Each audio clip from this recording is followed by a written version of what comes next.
Are there any aids to develop the spirit senses? Yes. Basically, what I've found out over the last year or so of research is that using various alchemical products to speed the development of clairvoyance and clairaudience, and quite possibly clairsentience as well, is a well-established practice in Western esotericism and alchemy. Now, this is a bit of a departure from the Asian schools. Normally, the way this works in a lot of the schools out of Asia is they'll have a teacher, they go out and start teaching Qigong or meditation or whatever. Okay. They rapidly split the class into two parts. The people who can feel the energy and the people who can't. Then over the next year or so of practice, those people who can sense the energy through touch, clairsentience, will be broken out into another group, those people for whom clairvoyance and clairaudience naturally develop as a result of the practices, and those who do not. And eventually those who don't are essentially asked to leave or forced out. In the Western tradition, the use of alchemical products to generate clairvoyance and clairaudience seems to be much common. I'm familiar with one school out of Central Europe where they've used an alchemical preparation that's over 80 years old and it is still effective. So, for those of you familiar with Franz Barden's Key to the True Kabbalah, or Initiation into Hermetics, one of the more effective ways to do this is in the back of the book, and he talks about making an eye wash and a lotion for the ears.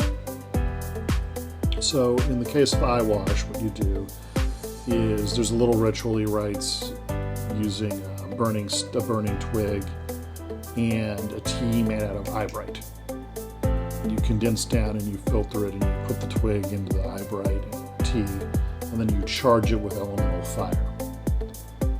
Then you filter this liquid, you put it on cotton balls, and when you go to sleep at night, you put the cotton balls over your eyes and using an eye mask. It's very effective at helping generate clairvoyance.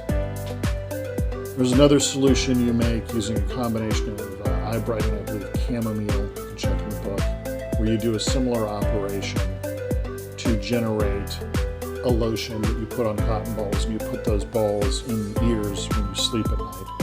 And it's very effective at aiding the development of clairaudience, or subtle sense of hearing. These are things that don't get enough attention amongst most students.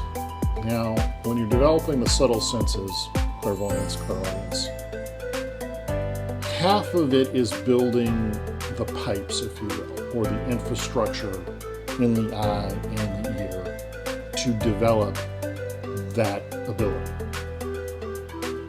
However, the other half is largely psychological.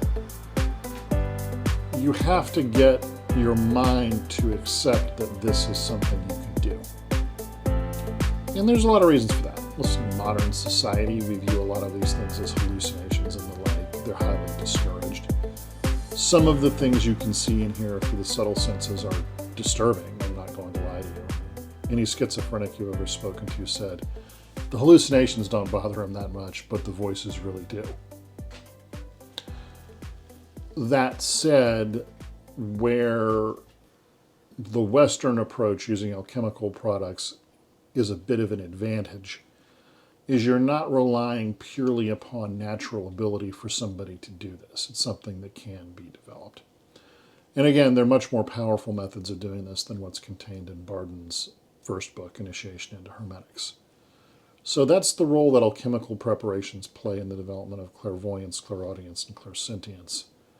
And it's something that I would encourage serious practitioners to pay more attention to, because at a base level, okay, people with good clairvoyance and clairaudience and out-of-body travel skills don't tend to be very good at transmitting energy. The reverse of this is also true. Those people who are very good at transmitting energy tend to have rather weak clairvoyance and clairaudience. So this is where the proper alchemical preparations can substantially aid someone's magical development.